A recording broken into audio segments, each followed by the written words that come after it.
God got us, then we gon' be alright. We gon' be alright. We gon' be alright.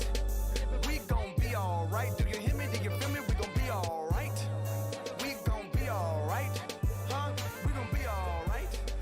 We gon' be alright. Do you hear me? All right, SEIU. Family, I cannot get over the privilege that it is to stand before you in this moment in our shared history as the very first Black woman elected as the president of the Service Employees International Union.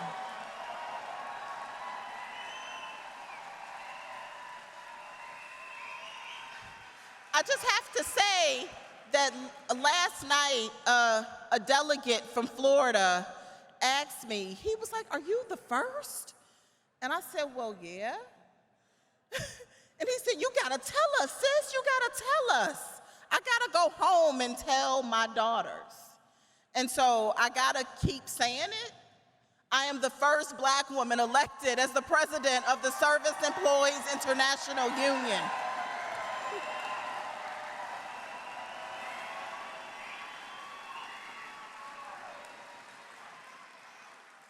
And I am more aware than ever that we all get to stand on the shoulders of giants, of fearless union organizers, civil rights trailblazers, family and chosen family who came before us.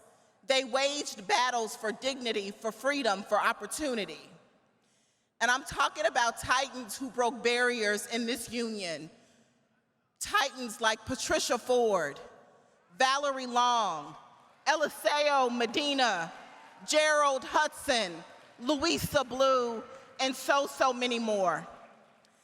And her name wasn't on the list, but I need her in this room by my side, Monica Russo.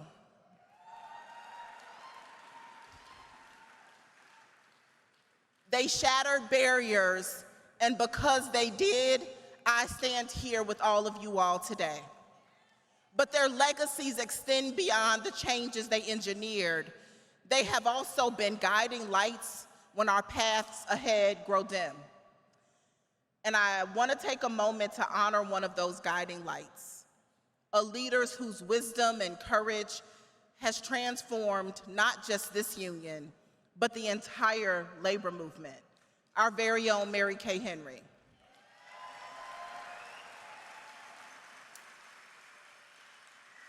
And I'll never forget the first time Mary Kay sat next to me on a bus back in 2008.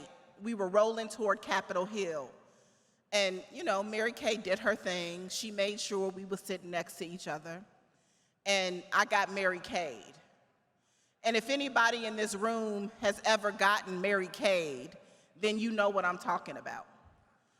Before I knew it, she had me pouring out my whole entire heart, laying bare the anxieties that weighed on me about the changes that were taking place in the union and what my role would be.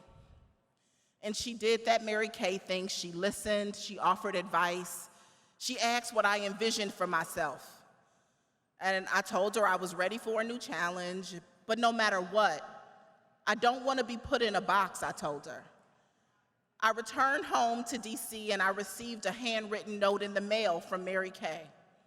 And it just said, it had 8 words. And I've carried those 8 words with me for nearly 2 decades. Never let anyone put you in a box.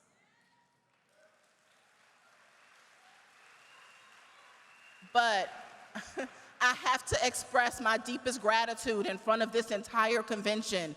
The profound, life-changing impact Mary Kay's guidance and her friendship and leadership has had on me and my life. Whether it was the moment I saw witness as she was elected the first time as executive vice president in 2004, or it was in 2010 when she made history and was elected as the first woman president of SEIU, or up into this very moment, I have had Mary Kay Henry's back because she has had mine. thank you, Mary Kay, for showing us what it means to share power, to lead with vision, with love and with courage, and with the unwavering commitment to justice and to our union. And today I am making Mary Kay a promise in front of this entire damn convention. No matter what challenges come our way, I will never let anybody put me in a box. I will never let anybody put any of us in a box. SEIU, our refusal to be bound by our circumstances and making a way out of no way is something that reaches back generations. It has fueled our hopes for freedom and justice. My life has been a testimony to not being bound by one's circumstances. My path has been shaped by purpose. It has been rooted in resilience. It has been making a way out of no way. Growing up in Chicago, I thought it was pretty damn cool if you ask me, but it wasn't easy, and it was marked by tragedy from the very beginning. Some of you already know this. I was 2 weeks old when my mother died due to complications from my birth. She was just 28. The crushing weight of systemic injustice ended my father's life in a jail cell when I was 6. He was 32. My start in life was marked by guilt, by shame, and by loss. But my grandmother, Lucy Bell Verrett, she refused to let that be my story. She refused to let the world put me in a box. And she, in fact, was a SEIU union steward for the Chicago Park District. And she taught me through word and through deed to stick with it, to never stop dreaming. And like my mother and my father, she died way too young. She was 67, I was just 26. Her lessons are still etched across my heart.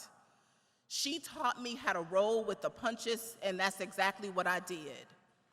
6 months after she passed away, I joined the staff of SEIU Local 73HC, and I fell in love with organizing.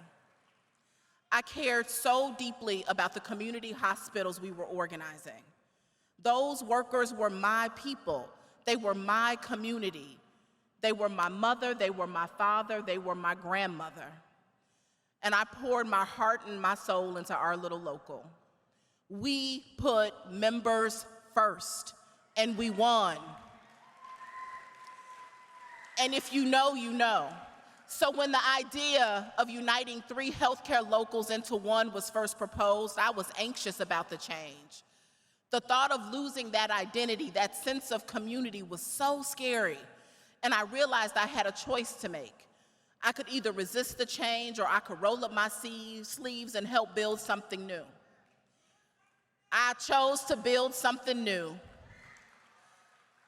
We worked, the leaders and the members from the 3 locals, we got together, we led a unification process that was transparent and inclusive and driven by the needs and the aspirations of our members. I saw the incredible potential in a union bigger, bolder, and more powerful than anything we could have achieved alone. Our impact as SEIU Healthcare Illinois and Indiana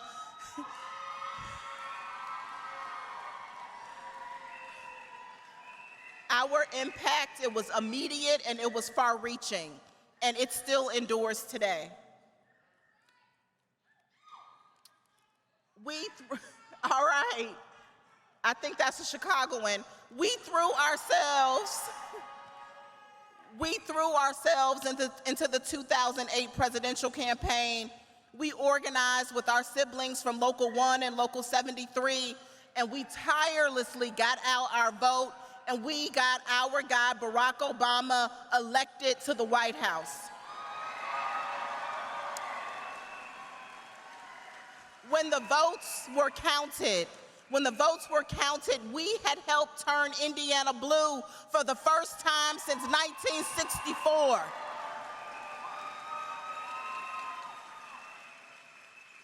We did that, and we did not stop there. We kept organizing, we kept building, we kept dreaming of what we could achieve together. And we launched the Future Fighters. I know that Future Fighter scream. We connected young folks to the heart of our union to propel it forward. We did that.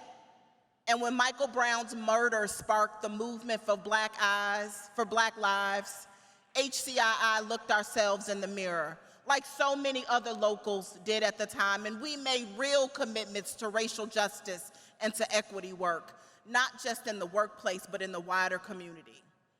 I was proud to serve with the dynamic leaders from across our international union on our racial justice task force. And we helped make racial justice the priority it remains in our union today. Together, we used our collective voice and our power to reaffirm the unshakable truth that Black lives matter.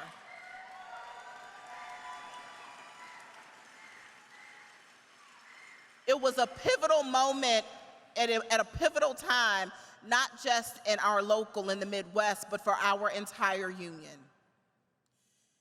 And when our union dares to take on not just the battles in our workplaces, but the battles in the streets, in the halls of power, and in the heart of our democracy, SEIU, we know that transformative change is possible. And I saw that change really clearly in Chicago, but it got even clearer to me when I became president of SEIU 2015. And California, oh California, I will always,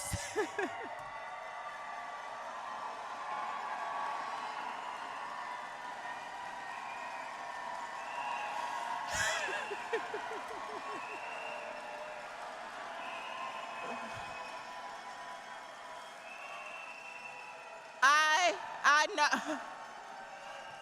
I see you, California, but y'all gotta let me finish. Pipe down, pipe down.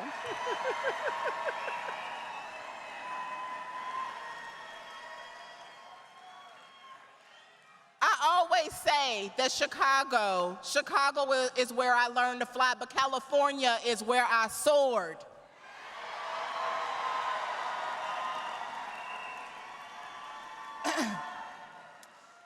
And California was so different than Chicago. Talk about culture shock, the politics, the demographics, the different tacos, the sheer size, y'all know I love a taco, the sheer size of the state. It was a whole new world to me. But the core principles that guided me in the Midwest remain constant. And I just gotta say, the first time I had a pupusa, it changed my life.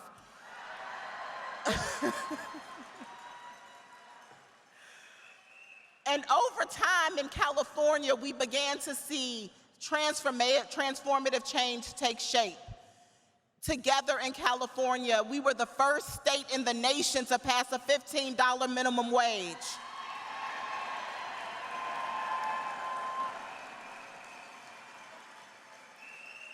And I will give y'all props. New York, Washington State, Massachusetts, y'all were right behind us. And in California, we were able to establish a $20 an hour wage floor for home care workers across the entire state. And it's even higher now. And we won a game-changing agreement for the nursing home industry. And I'm so proud to see that home care workers and nursing home workers are fighting for more. Y'all doing even better than 20 in Minnesota, Colorado, Nevada, and other states.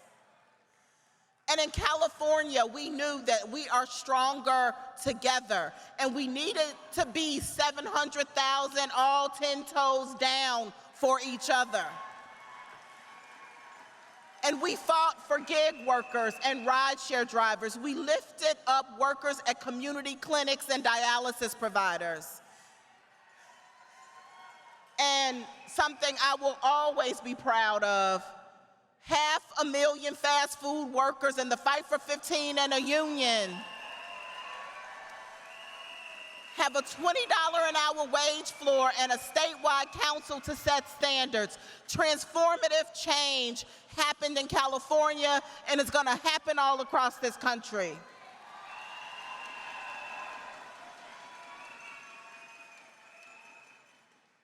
But reality is reality, and there was no amount of solidarity that could stop COVID, and it claimed the lives of millions and upended livelihoods.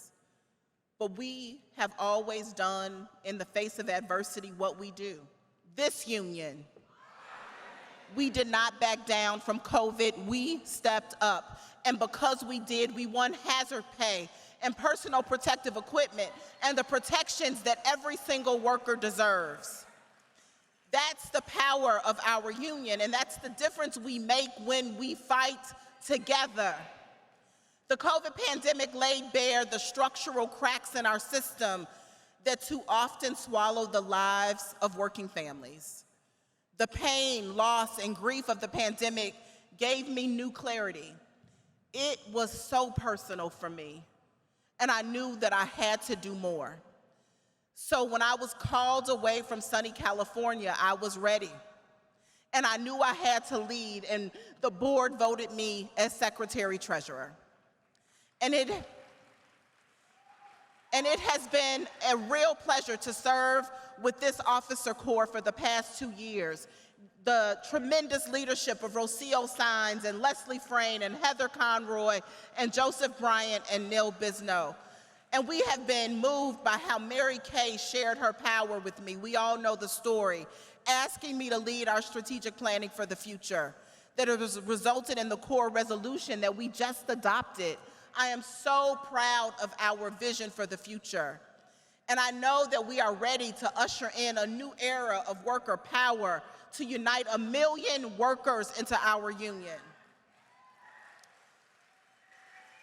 And I think you all are proud too, because as I've traveled from coast to coast, from big cities to small towns, across the vast expanse of Canada to the beautiful shores of Puerto Rico, I have been struck by the awe-inspiring beauty and the unshakable spirit of this union. From the public sector workers in Oregon to healthcare workers in New York, from cleaners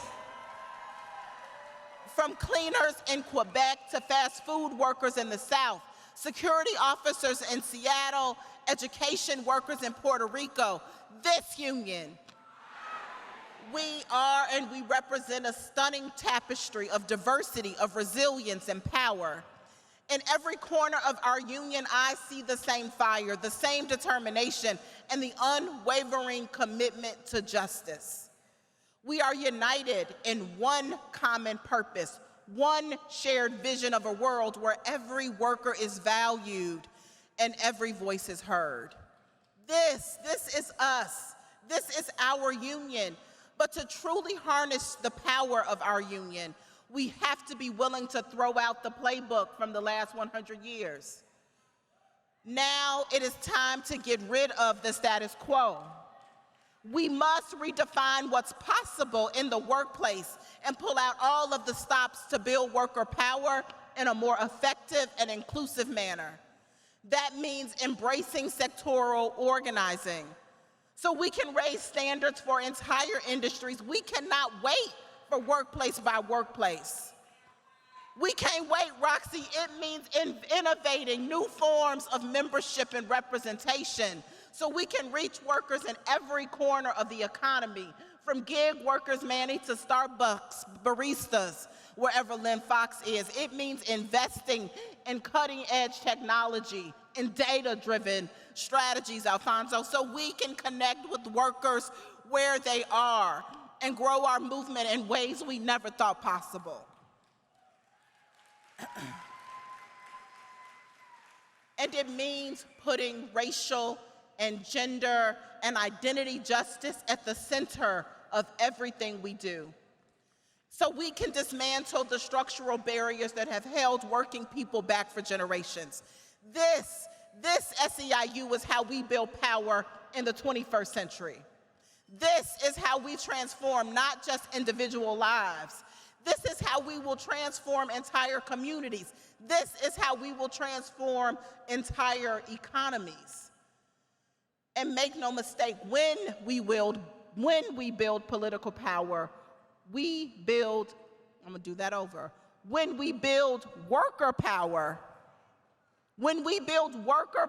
we also build political power. Because you cannot separate the two. Because a union card is not just a ticket to a better life. A union card is a ticket to a better world.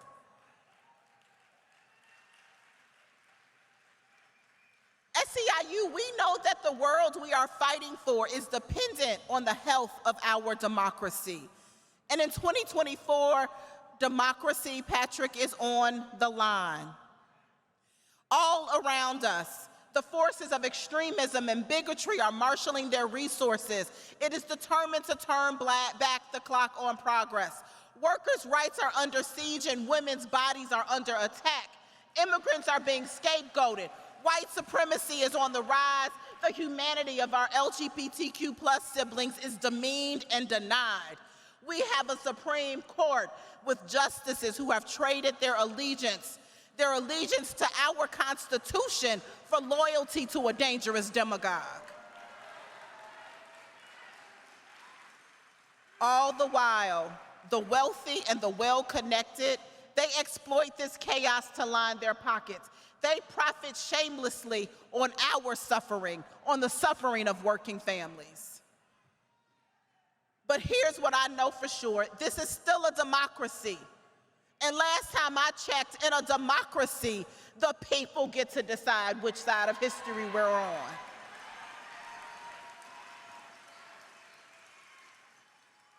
I know which side of history I'm going to be on. I know which side of history this union is going to be on. We are on the side of opportunity. We are on the side of justice. We are on the side of progress for working people. And on this day, I stand on business. When I say we are going to build a North America that works for everyone, not just the wealthy and the well-connected. We are going to re-elect President Biden and Vice President Harris. Yeah, we are. In case anybody got it twisted, we are going to re-elect President Biden and Vice President Harris.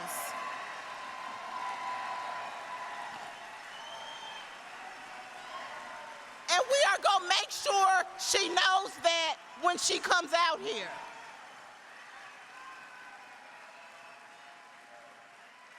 And we are not going to stop there. We are going to elect pro-worker champions up and down the ballot.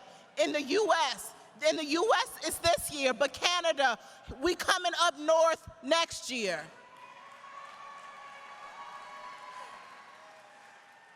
That's the legacy of this union. I have seen it with my own eyes. When we hit the doors, when we get on the phones, when we talk our talk to our coworkers and our neighbors, ain't a force on earth that can stop us. When we win worker power, when we win political power, together, only together will we win the future. When we unite 1 million new members in our union over the next 10 years, we are going to ignite a beautiful revolution of worker power.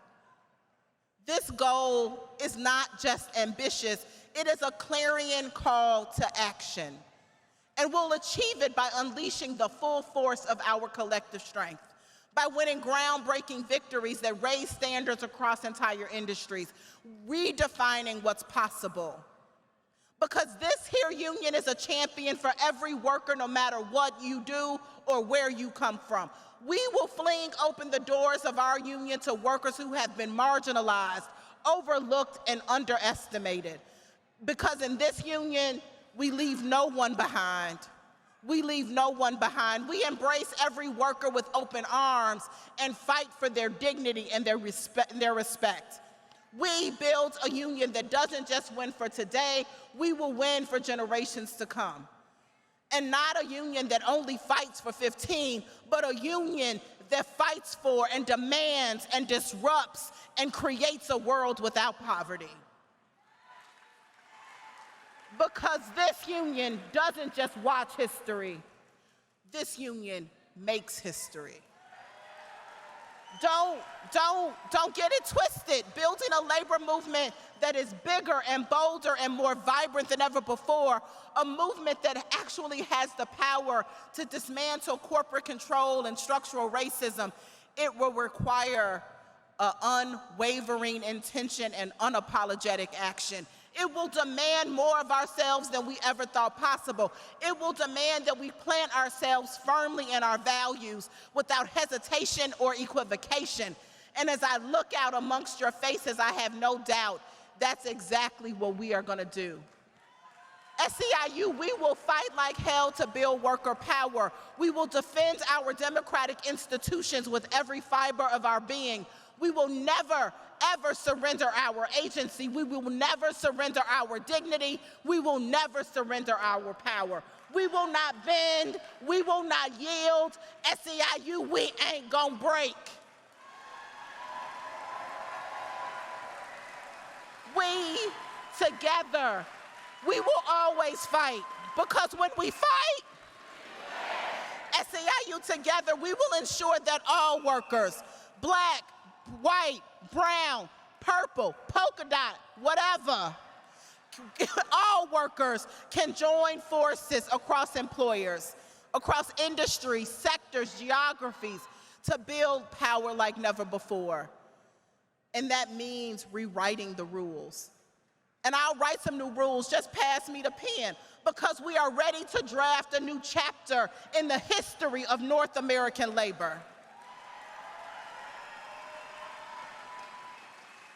Let's get to writing, y'all. Let's use our power to raise standards and bargain transformative contracts. Let's wage unyielding battles for comprehensive immigration reform.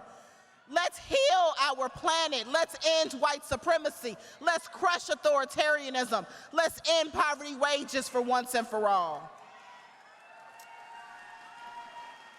SEIU, the future we're gonna win, it's within our reach. The only question is, what are you willing to do to make it a reality? I hope so. I hope so.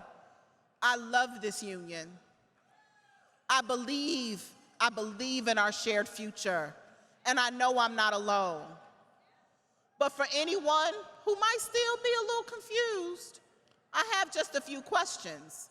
When it comes to building the biggest, baddest, boldest, darkest, queerest, hippest, gym shoe wearing labor movement the world has ever seen, who's gonna lead the charge? Our union. When it comes to standing up to corporate greed and to fighting for an economy that works for all, who's gonna be on the front lines? Our union. When it comes to tearing down systemic racism, to ending poverty, and to building a society where every person, regardless of their skin color, can live with dignity and respect, who ain't gonna ever back down? Our union, this union, this union, this union. Family, I have no doubt we are ready to meet this moment. We are ready to seize the opportunities before us, and we are ready to overcome every obstacle in our way. Because when we come together, when we speak with one voice, when we act with one purpose, when we lead with joy and with hope and with love, there is nothing that can stop us. This is our time, SEIU. This is our moment. Let us never, ever forget who we are. Let us never forget we were built for this. I was built for this. We were built for this. So let's go get it.